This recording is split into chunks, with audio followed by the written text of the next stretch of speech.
तो next topic है आपका बल्क अपडेशन। बल्क अपडेशन के अंदर क्या होता है?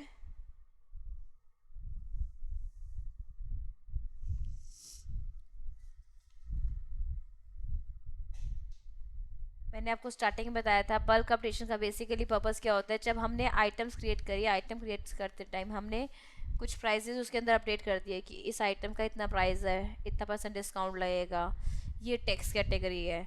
बट अब मैं चाहती हूँ कि टाइम के साथ जो है उसके अंदर कुछ कुछ चेंजेस आ गए। जो 5% टैक्स कैटेगरी थी वो चेंज हो गई है, तो मैं चाहती हूँ कि सारे मास्टर्स के अंदर, सारी आइटम्स के अंदर टैक्स कैटेगरी अपडेट कर सकूँ मैं बल्क में। अगर हम प्रैक्टिकली सोचें इस चीज़ को तो ये हमारे लिए काफ़ी टफ हो जाता है कि एक एक आइटम को ओपन करो और उसके अंदर सारी चीज़ों को चेंजेस करो और फिर वहाँ डिफाइन करो, तो टाइम कंज्यूमिंग होता है। तो उसको हम बल्क में ताकि कर सके, हमारे पास एक ऑप्शन होता है बल्क अपडेशन। बल्क अपडेशन के अंदर हमारे पास कई सारे ऑप्शंस हैं जिसके अंदर हम अपने आइटम मास्टर के अंदर डिटेल्स को बल्क में फीड कर सकते हैं। पहले आपको मैं छोटा सा ऑप्शन बता रही हूँ, update balance sheet stock. Update balance sheet stock आपने अकाउंट्स के अंदर पढ़ा होगा, स्टॉक अपडेशन। स्टॉक अपडेशन के अंदर आपने पढ़ा होगा कि आप दो तरीके से स्टॉक को अपडेट करते हो, एक तो मैनुअल तरीके से होता है और एक बुक वैल्यू के अकॉर्डिंग होता है। तो जो बुक वैल्यू के अकॉर्डिंग होता है वो कहाँ से आता है? हमारा स्टॉक स्टेटस के अंदर से, और मैनुअली हम उसमें एंटर कर सकते हैं। अब यहाँ हमारे पास जो ऑप्शन है अपडेट बैलेंस शीट स्टॉक, इसमें हमारे पास दो तरीके से स्टॉक को हम अपडेट कर सकते हैं, एक तो बुक स्टॉक के अकॉर्डिंग और एक जीपी रेशो के अकॉर्डिंग। जीपी रेशो के अकॉर्डिंग क्या होता है कि एक हमने ग्रॉस प्रॉफिट रेशो डिफाइन कर दी, तो उसके अकॉर्डिंग हमारा ग्रॉस प्रॉफिट जो होगा ना, नेट सेल का उतना परसेंट ग्रॉस प्रॉफिट हो जाएगा, उसके अकॉर्डिंग जो भी एडजस्ट करके प्लस माइनस करके बचेगा वो हमारा क्लोजिंग स्टॉक हो जाएगा। ग्रॉस प्रॉफिट रेशो क्या होता है? Gross profit upon net sales into 100। अगर मुझे रेशो दिया हुआ है तो मैं उसका ग्रॉस प्रॉफिट कंप्यूट कर लूँगी, तो वो क्या करेगा, बैलेंस शीट के अंदर उतना, प्रॉफिट एंड लॉस अकाउंट के अंदर उतना ग्रॉस प्रॉफिट डिफाइन कर देगा और बाकी क्लोजिंग स्टॉक निकाल देगा उसके according. Purchase sales gross profit को कंप्यूट करके मेरा क्लोजिंग स्टॉक आ जाएगा। एक तो ये हो गया मेथड कि इतना मुझे ग्रॉस प्रॉफिट रखना ही रखना है। दूसरा जो मेरा एक्चुअल मेथड है कि मेरी बुक वैल्यू के अकॉर्डिंग मेरा स्टॉक इतना आ रहा है, तो क्लोजिंग स्टॉक मेरा क्या होगा, बुक वैल्यू के अकॉर्डिंग। मैंने परचेज करी, मेरा ओपनिंग था 1 लाख, मैंने परचेज कर दी 50,000 की, सेल कर दी 30,000 की, 1,20,000 हो गया। कुछ मेरे एक्सपेंसेस हो गए और कुछ मेरे इनकम हो गए, उन सबको एडजस्ट करके जो मेरा स्टॉक आएगा that is called closing stock. उसके बाद जो बैलेंसिंग फिगर आ जाएगी वो हमारी ग्रॉस प्रॉफिट या ग्रॉस लॉस होती है। तो यही होता है मेथड बुक स्टॉक के अकॉर्डिंग। तो डिपेंड करता है, अगर मुझे बुक स्टॉक के अकॉर्डिंग निकालना है तो मैं यहाँ पे बुक स्टॉक के अकॉर्डिंग अपडेट कर दूंगी। बट क्वेश्चन अराइज ये होता है कि इसका ऑप्शन है ही क्यों हमारे पास? जब हम बुक्स मेंटेन कर रहे हैं तो हम बुक वैल्यू के अकॉर्डिंग ही कर रहे होते हैं, तो हमें ये ऑप्शन क्यों दिया हुआ है? कई बार क्या होता है कि हमारा स्टॉक अपडेट नहीं होता, उसके अंदर कुछ ना कुछ चेंजेस जैसे हम कर देते हैं। हमने कभी कहा कि वो मैनुअल है तो मैंने मैनुअल के अकॉर्डिंग स्टॉक अपडेट कर दिया, कभी मैंने कहा कि वो बुक वैल्यू के अकॉर्डिंग है तो मैंने बुक वैल्यू के अकॉर्डिंग उसमें कर दिया। तो कई बार उसकी वजह से हमारा जो स्टॉक है उसके अंदर मिसमैच आ जाता है। तो उसको अपडेट करने के लिए मैं यहाँ से अगर प्रोसेस को रन करूँगी तो वो बैकएंड में पूरे मंथ से, अप्रैल से लेके मार्च तक का पूरा स्टॉक देखेगा कि अप्रैल में इतना है, मई में इतना है, वो स्टॉक को अपडेट कर देगा। पहला पहला रीज़न। दूसरा, मुझे ग्रॉस प्रॉफिट रेशो के अकॉर्डिंग करना है तो मुझे यहाँ पे रेशो डिफाइन करनी होगी। मैंने कहा कि मेरी जो जीपी रेशो है वो है 10%, तो 10% के अकॉर्डिंग मेरा ग्रॉस प्रॉफिट निकाले और क्लोजिंग स्टॉक आ जाए। चेक कर लेते हैं इसको, हम बैलेंस शीट में देखते हैं। अपडेट बैलेंस शीट स्टॉक को मैंने येस कर दिया यहाँ पर, और देखा क्लोजिंग स्टॉक कितना आ रहा है यहाँ पर, 40 रुपीज़। मैंने इस पर एंटर करा, 40 रुपये मेरा ग्रॉस प्रॉफिट, ये क्लोजिंग स्टॉक आ रहा है, और ग्रॉस लॉस जो आ रहा है वो मेरा 9360 आ रहा है। अब मैंने कहा कि मुझे ग्रॉस प्रॉफिट अपडेट करना है 10%, जितनी मेरी सेल हुई है उसका 10%।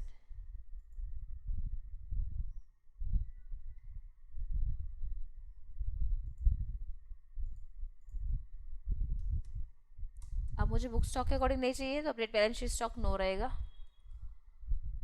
क्या करा इसने, प्रॉफिट बन गया।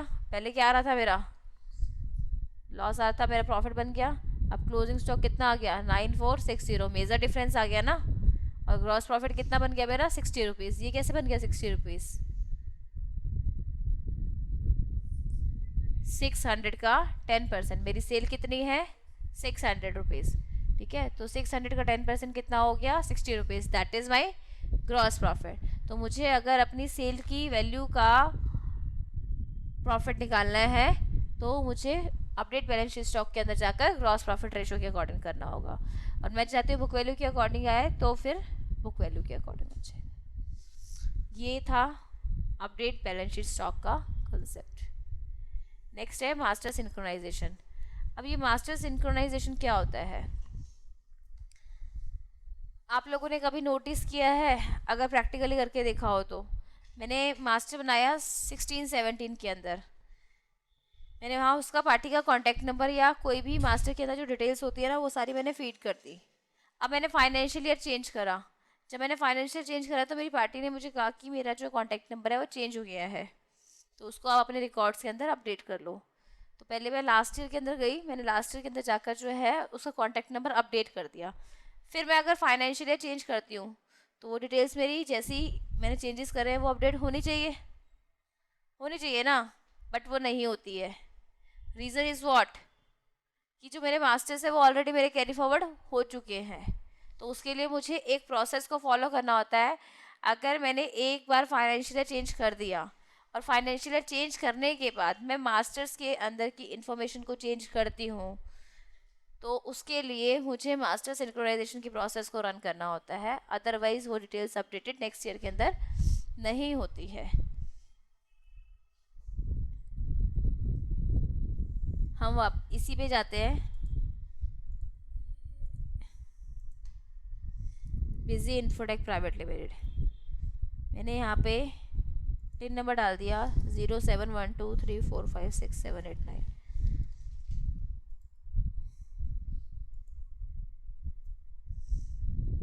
अब मैं फाइनेंशियल चेंज कर रही हूँ।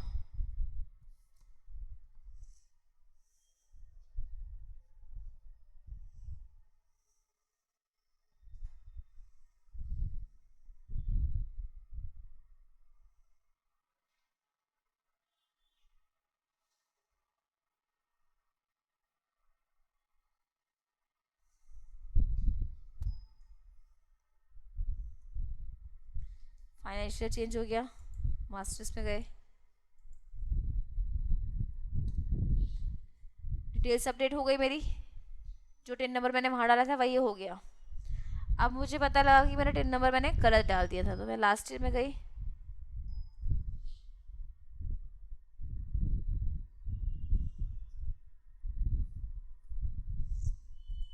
मैंने कहा यहाँ पे लास्ट में 89 की जगह 10 था, तो मैंने 10 कर दिया यहाँ पे। फाइनेंशियल चेंज किया, यस करा, ऑल मास्टर्स कर रही हूँ मैं। In fact new and change masters करने से भी हो जाएगा, बट स्टिल मैं ऑल मास्टर्स कर रही हूँ ताकि आपको ज़्यादा अच्छे से क्लियर हो। न्यू एंड चेंज मास्टर्स करते हैं तो क्या होता है कि जिन मास्टर्स के अंदर मैंने चेंजेस करे हैं वही अपडेट होते हैं। ऑल मास्टर्स करते हैं तो सारी डिटेल्स को एक बार चेक करके फाइनेंशियल चेंज होता है। तो मैंने ऑल मास्टर्स कर दिया है, तो होना चाहिए इसके अंदर, पार्टी मास्टर के अंदर।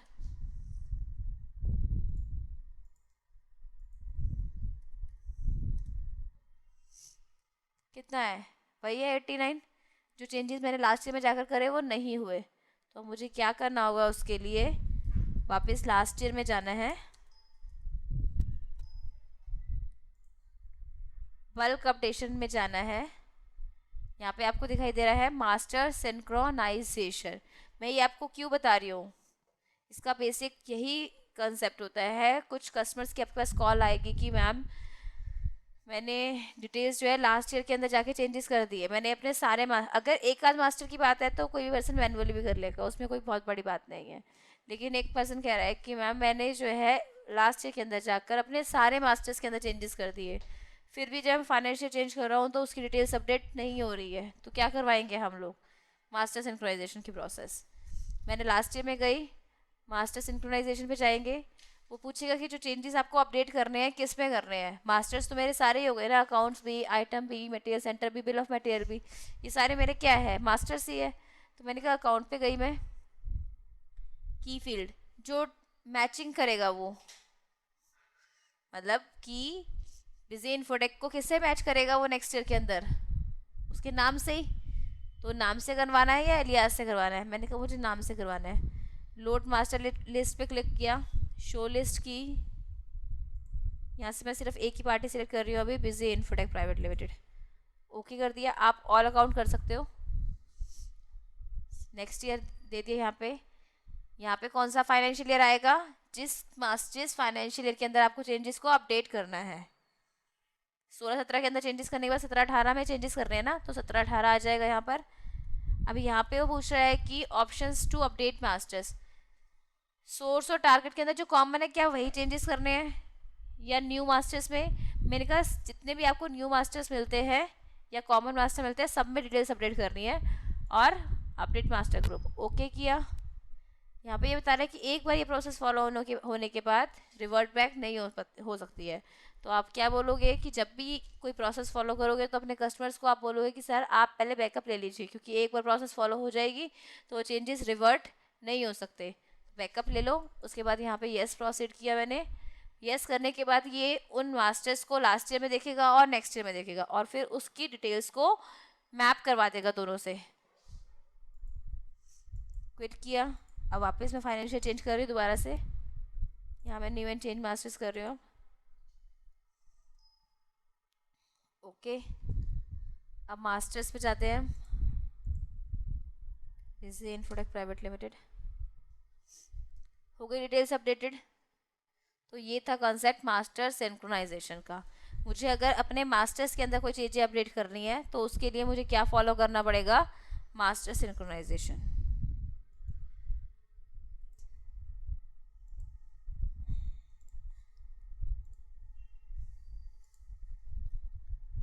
अपडेट बैलेंस शीट स्टॉक हो गया, मास्टर सिंक्रोनाइजेशन हो गया।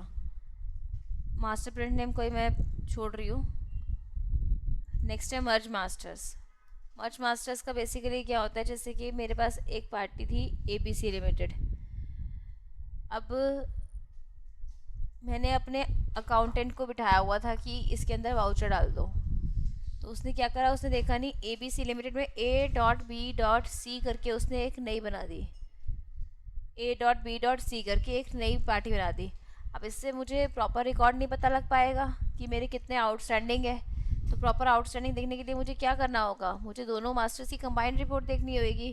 तो उसके लिए हम क्या कर सकते हैं, मास्टर्स को मर्ज कर सकते हैं। मेरे पास बुक स्टॉक के अंदर एप्पल के नाम से एक ऑलरेडी आइटम बनी हुई थी, लेकिन दूसरा पर्सन आके बैठा जिसने बिल चढ़ाया, एप्पल के नाम से एक नई आइटम बना दी। ऑब्वियसली सेम नाम से तो आइटम नहीं बन सकती। अब सबके लिखने का तरीका भी डिफरेंट होता है। कोई स्पेस दे के लिखता है, कोई विदाउट स्पेस दे के लिखता है, कोई कैप्स में लिखता है, कोई स्मॉल में लिखता है। तो उसने एप्पल लिख कर डॉट लगा दिया या फिर स्पेस दे के एप्पल लिखा, तो उससे क्या हुआ, नई आइटम बन गई। अब मैं अगर इसका स्टॉक देखूँगी तो क्या वो मुझे स्टॉक मिलेगा, ऑब्वियसली नहीं मिलेगा। तो मुझे क्या करना होगा, दोनों को मर्ज करना होगा। मर्ज करने के लिए क्या होना चाहिए, अगर वो बेस फाइनेंशियल ईयर है, बेस फाइनेंशियल ईयर है और दोनों में ओपनिंग बैलेंस है, तो वो मर्ज हो जाएगा। लेकिन मैं चाहूँ कि 17-18 के अंदर मैं दोनों को मर्ज करूँ और उनका ओपनिंग बैलेंस भी है, तो नहीं हो सकता। क्या कहना चाह रही हूँ मैं आपको प्रैक्टिकली दिखाती हूँ तो ज़्यादा समझ में आएगा अभी आपको। मैं चेंज फाइनेंशियल में गई, मैं 16-17 मेरा बेस फाइनेंशियल ईयर था। मैंने 2 आइटम बनाई, एप्पल एक ऐप के नाम से बना दी, और यहाँ मैंने 1000 रुपीज़ ओपनिंग डाल दिया। 1000 क्वांटिटी है ये इसकी, बहुत महंगे सेव हो गए। अब ये ऐप था, मैंने एप्पल के नाम से बना दिया।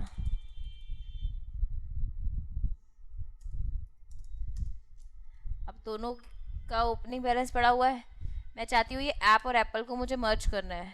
यूटिलिटीज़ पे आई मैं, सॉरी बल्क कंपटीशन पे आई मैं, मर्ज मास्टर्स, आइटम्स। अब ये है सोर्स आइटम और टारगेट आइटम। सोर्स आइटम कौन सी होती है, जिसमें जिसको मुझे मर्ज करना है और जिसके अंदर करना है that is my target item. मैं चाहती हूँ कि ऐप एप्पल में कन्वर्ट हो जाए, तो मैंने कहा मेरी सोर्स आइटम क्या है, ऐप, और टारगेट क्या रखना है मुझे, एप्पल। तो इसने कहा है कि क्या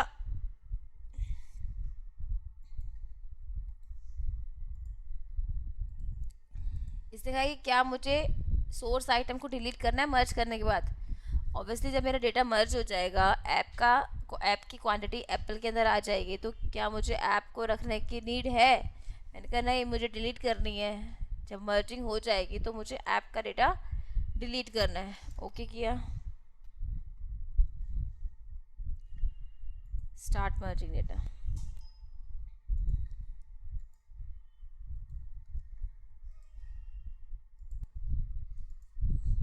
अब इसका स्टॉक देखते हैं।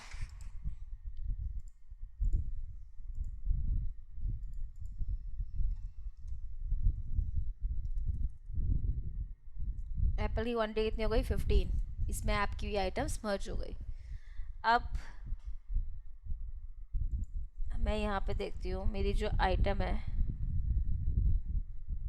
मैंने फाइनेंशियल चेंज करा।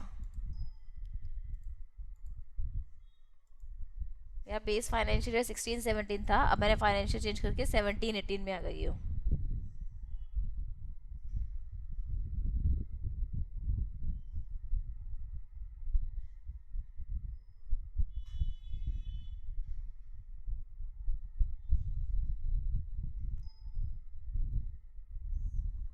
चेंज हो गया। अब इसमें देखते हैं हमारी 2 आइटम्स है। 1, इसका भी ओपनिंग स्टॉक है, एप्पल, इसका भी ओपनिंग स्टॉक है।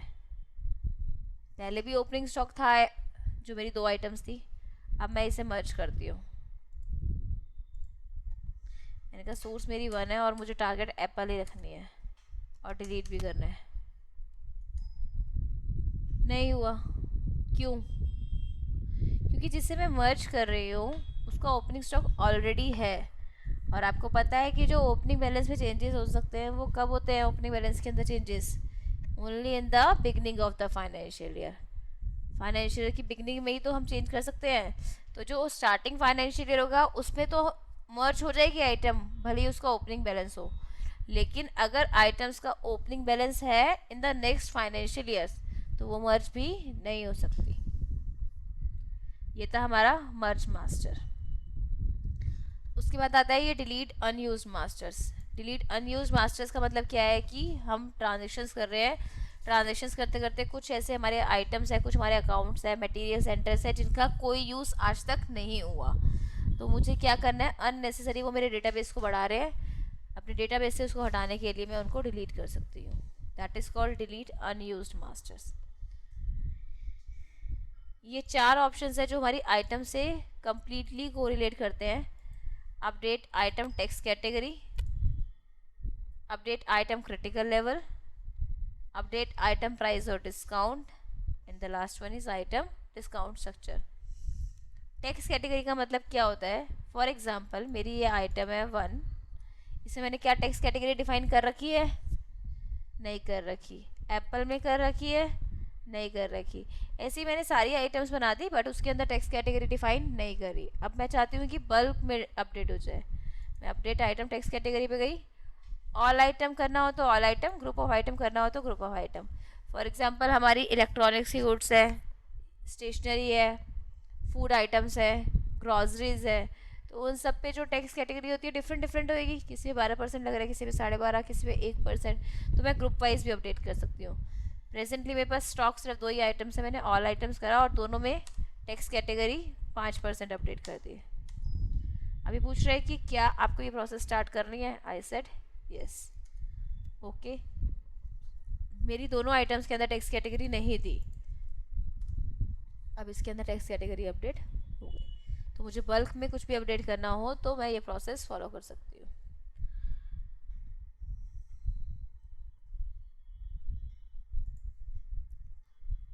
ये था update item text category.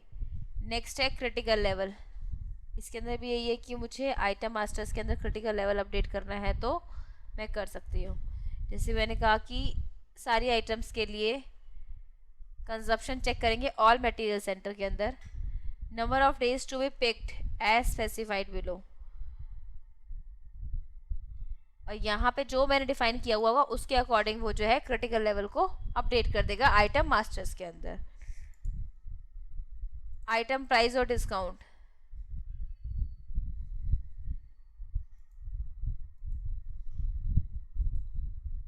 Next है अपडेट आइटम प्राइस डिस्काउंट और मार्कअप। मैंने कहा कि जो मेरे मास्टर्स के अंदर डेटा फीड हुआ है उसके अकॉर्डिंग जो है मुझे वैल्यूज़ को अपडेट करना है। फॉर एग्ज़ाम्पल मेरे पास मेरी एक आइटम है 1, मैंने इसमें कहा मेरा परचेज प्राइस इसका है 100, इसका है 150, मैंने दोनों का परचेज प्राइस डिफाइन कर दिया। अब मैंने कहा मुझे प्राइस अपडेट करना है, आइटम का बेस प्राइस अपडेट करना है ऑल आइटम्स के लिए। अब इसमें ये पूछा है क्या चीज़ आपको अपडेट करनी है, मैंने कहा मुझे सेल प्राइस अपडेट करना है। फॉर एग्जांपल कि मेरे पास पड़ा भी हुआ है पर मैं ये चाहती हूँ कि मुझे वो अपडेट करना है, चेंजेस हो गए हैं कुछ, उसके अकॉर्डिंग मुझे उसके अंदर सारी आइटम्स के अंदर वैल्यूज़ फीड करनी है।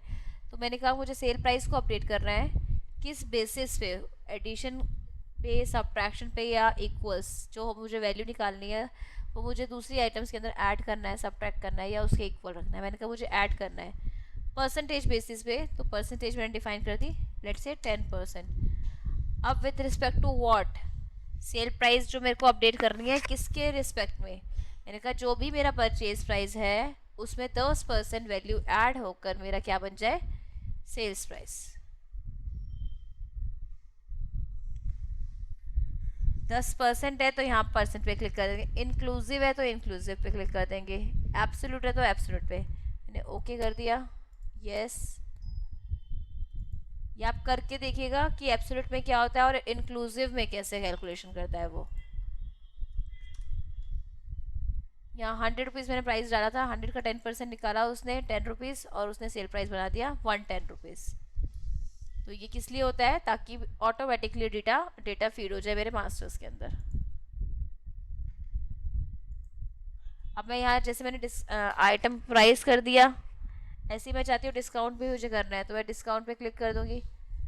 मैं चाहती हूँ मार्कअप करना है तो मार्कअप मैंने हाईलाइट नहीं करा हुआ है, अनेबल नहीं किया, इसलिए यहाँ पे नहीं आ रहा। तो जो चीज़ें मुझे अपडेट करनी है उसके अकॉर्डिंग मैं अपडेट कर सकती हूँ।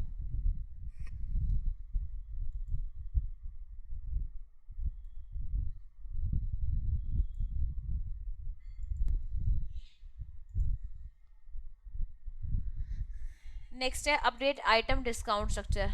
सेम तरीके से मुझे सारे मास्टर्स के अंदर डिस्काउंट स्ट्रक्चर, जैसे अभी मेरा डिस्काउंट स्ट्रक्चर अनेबल नहीं है, मैंने कहा सेल के लिए मुझे डिस्काउंट स्ट्रक्चर अपडेट करना है सारे मास्टर्स के अंदर, simple discount percentage of price सब मास्टर्स में अपडेट हो जाए। मैंने यस कर दिया, ओके। चेक करते हैं अपनी आइटम पे, उसने यहाँ पे क्या कर दिया, सेल के लिए simple discount percentage of price update कर दिया। मैंने तो नहीं किया, ये एक एक मास्टर को ओपन करके तो नहीं किया ना, ये ऑटोमेटिकली बल्क अपडेशन के थ्रू हो गया।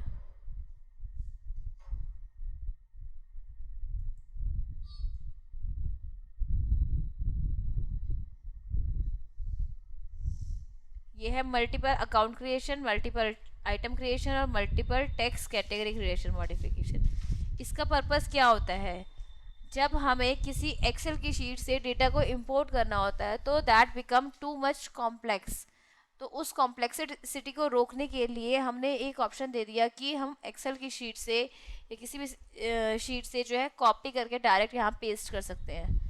मैंने यहाँ अकाउंट क्रिएशन पे गई, यहाँ पे मेरे पास सारी फील्ड्स आ गई, उसके अलावा मुझे और भी फील्ड चाहिए हो तो यहाँ से मैं ले सकती हूँ।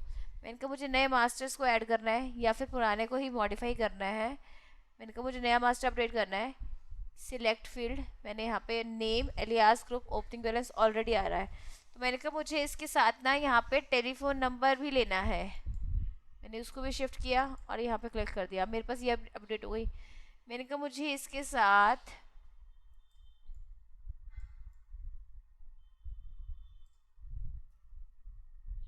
टिन नंबर भी चाहिए, उसको मैंने शिफ्ट कर दिया। अकाउंट मोबाइल नंबर भी चाहिए, उसको शिफ्ट कर दिया। सेव। अब ये सारे मास्टर्स की डिटेल्स मैं यहाँ पर फीड कर सकती हूँ, ठीक है ना। ये टेलीफोन नंबर, टिन नंबर और मोबाइल नंबर, ये मैंने डिटेल्स दी थी ना, तो अपडेट हुआ। अब चलो हम कर देते हैं एक में।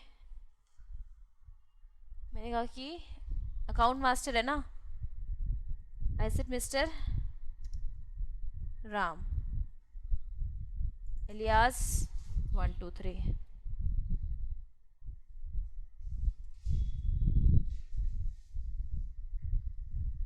Group name सन्डी debtors.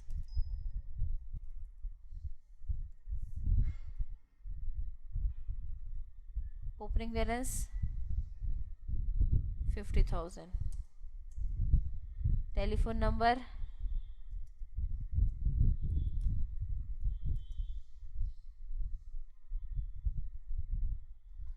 Tin number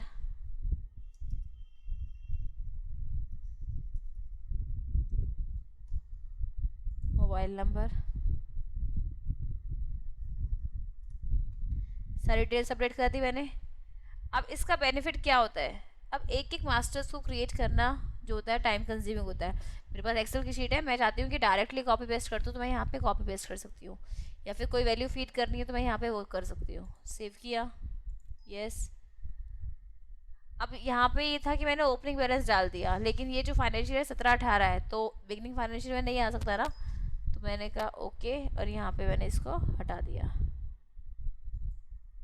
0।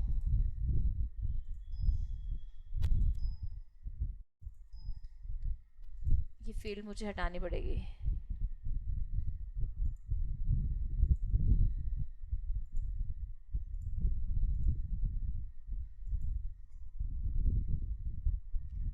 मैं ऐसे ही यहाँ पे डिटेल्स कुछ भी फीड कर रही हूँ, ठीक है।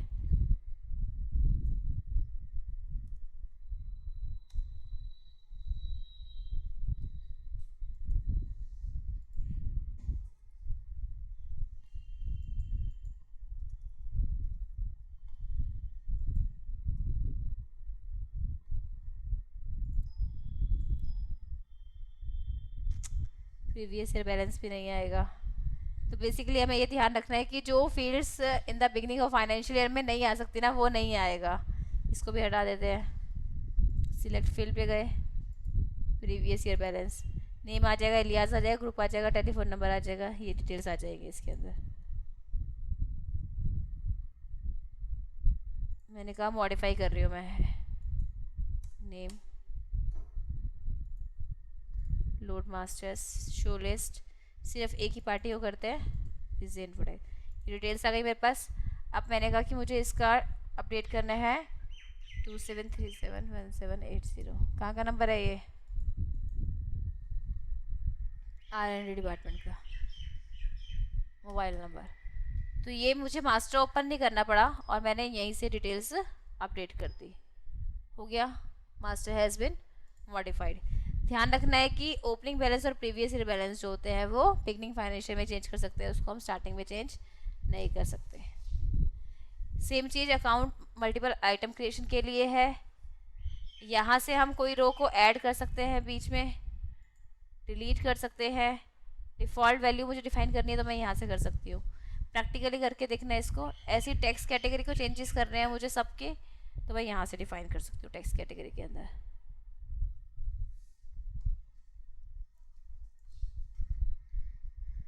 ये था आपका बल्क अपडेशन। अब एक लास्ट रह गया आपका रेप्लिकेशन, उसके साथ टेम्पलेट्स भी है। वाउचर रेप्लिकेशन,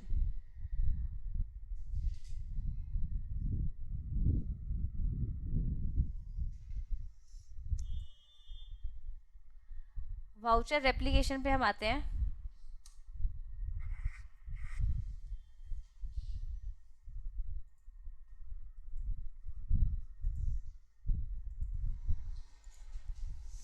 वाउचर रेप्लिकेशन से बेसिकली यही है कि जैसे कि मुझे एक वाउचर को रेप्लिकेट करना है एक particular time duration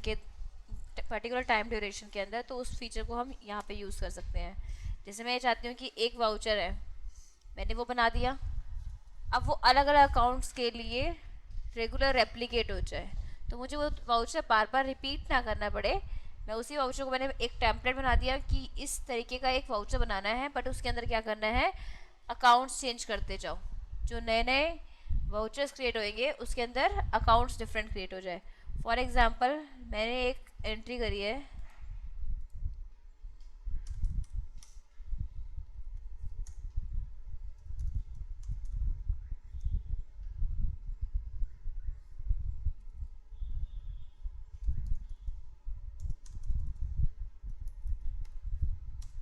cash, Easy Infotech to cash की एक नॉर्मल सी मैंने एंट्री कर दी।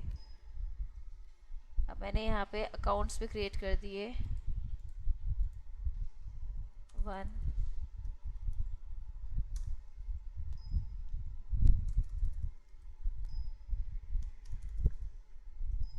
3 पार्टीज बना दी मैंने।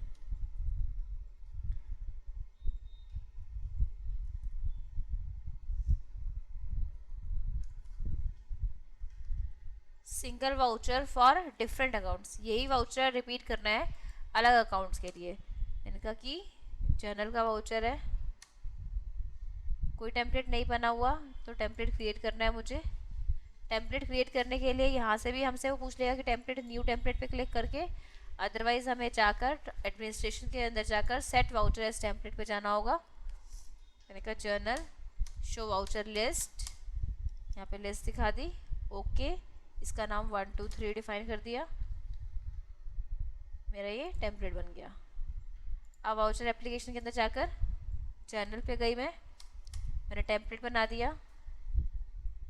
इस टेम्पलेट के अंदर क्या है, जो वाउचर मैंने जर्नल का बनाया हुआ है वही है। उसमें एंट्री है Busy Infotech account debit to cash.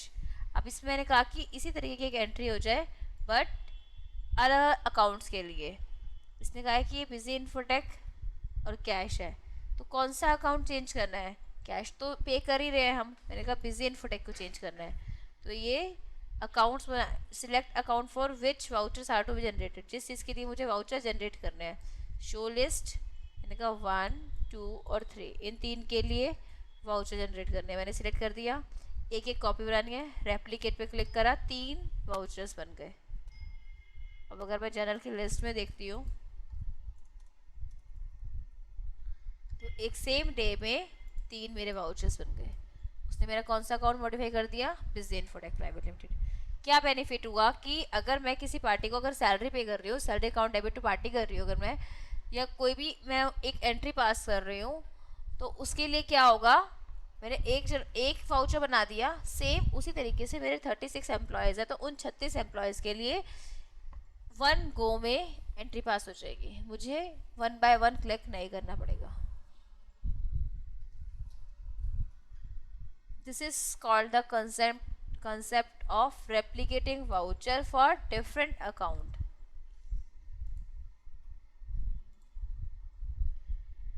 Next है single voucher in different dates.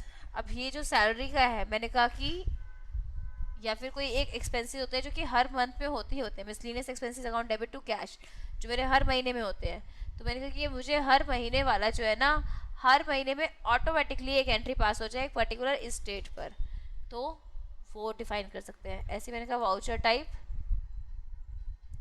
But इसका भी हमने वाउचर बनाया नहीं हुआ। ट्रांजेक्शन में जाकर जर्नल 7/4 को इनका मिसलेनियस एक्सपेंसेस अकाउंट डेबिट। अभी एक्चुअली हम डेमो यूज़ कर रहे हैं ना, तो इसमें प्रॉब्लम आएगी, तो मैं ये सिंपल डाल देती हूँ 2/4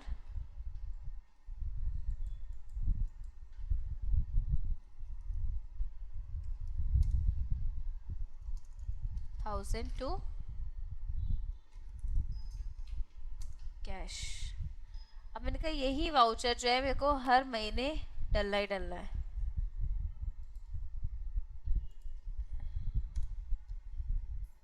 single voucher in different dates, journal का, इसका भी टेम्पलेट बनाना होगा, सेम बना नहीं हुआ। मैंने यहाँ पे XYZ किसके लिए बनाना है, जर्नल के लिए।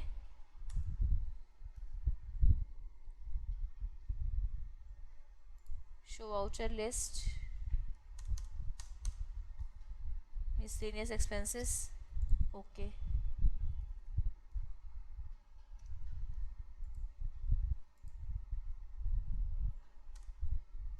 अब उसने कहा डेली चाहिए या वीकली चाहिए, मैंने कहा मुझे वीकली चाहिए, अलग अलग दिन में सिंगल वाउचर।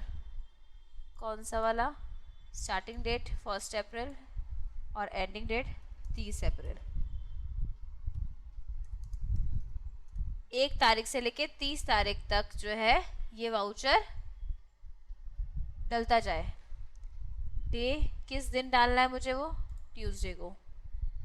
अमाउंट रैपिडली बना डालनी है, मैंने कहा नो। रैंडमली का मतलब क्या हुआ कि मैंने यहाँ पे कह दिया यस, और रेंज स्पेसिफाई करने की, इतने से लेके इतने तक के बीच में वो ऑर्डर रैंडमली चूज़ कर लेगा। पर मैंने कहा नो, रेप्लिकेट किया, अब इसने बना दिए। अब देखते हैं क्या किया होगा।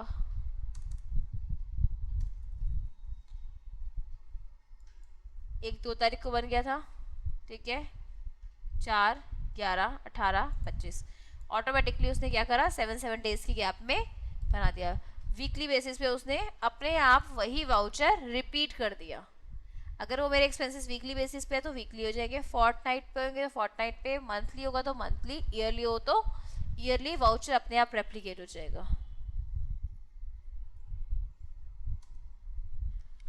अब मैंने कहा है सारे वाउचर्स एक पर्टिकुलर डेट पर, जोन से मैं वाउचर सिलेक्ट कर रही हूँ ना, that must be replicate in a specific date. मैंने कहा कि जर्नल सिलेक्ट वाउचर्स,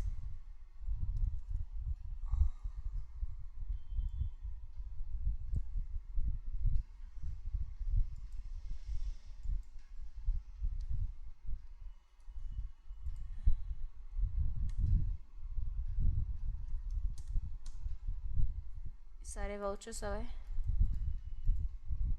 मुझे इन सब वाउचर्स को रेप्लिकेट कर रहे हैं एक पर्टिकुलर डेट पे।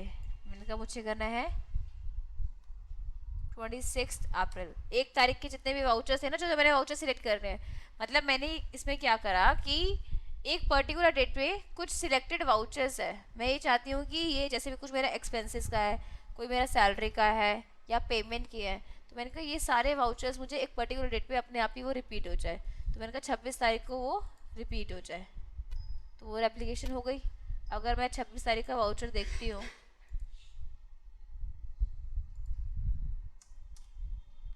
26 अप्रैल,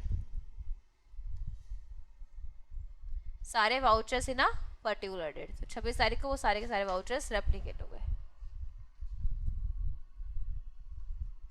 ये था हमारा रेप्लिकेशन।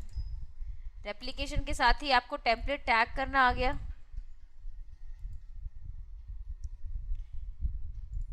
टेम्पलेट टैगिंग आ गई है इसके अंदर।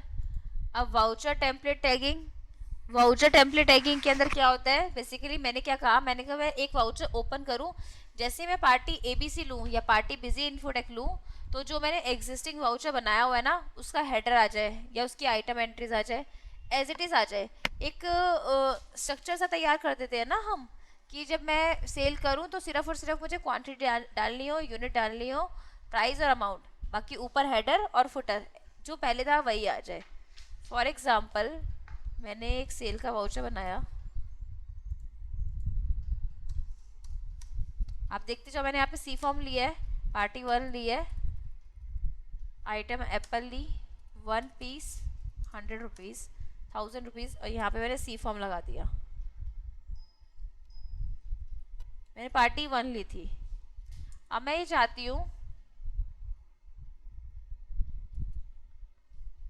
मैं अकाउंट लूँ 2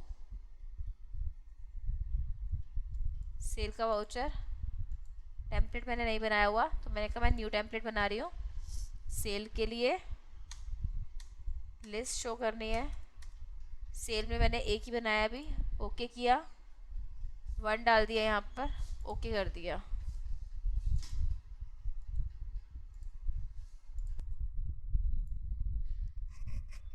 ओके कर दिया।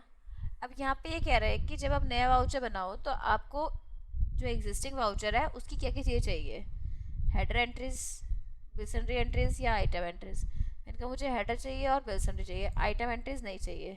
मैं जैसे ही अकाउंट 2 सेलेक्ट करूँ तो मेरे पास ये जो टेम्पलेट मैंने बनाया है इसका हेडर और बिल सन्ड्री आ जाए, आइटम ना आए। ओके कर दिया मैंने। अब मैं ट्रांजेक्शन पे गई, मैं यहाँ कुछ और ले लेती हूँ, लोकल स्टॉक ट्रांसफ़र। मैंने पार्टी ली 2 लेते ही क्या करा उसने, मैंने स्टॉक ट्रांसफ़र लिया हुआ था ना, 2 लेते ही उसने पहले वाले वाउचर का हेडर और फुटर ले लिया। अब मुझे यहाँ पे सिर्फ क्या करना है, आइटम डाली मैंने जो मुझे चाहिए और उसके अकॉर्डिंग मैं सेव कर सकती हूँ।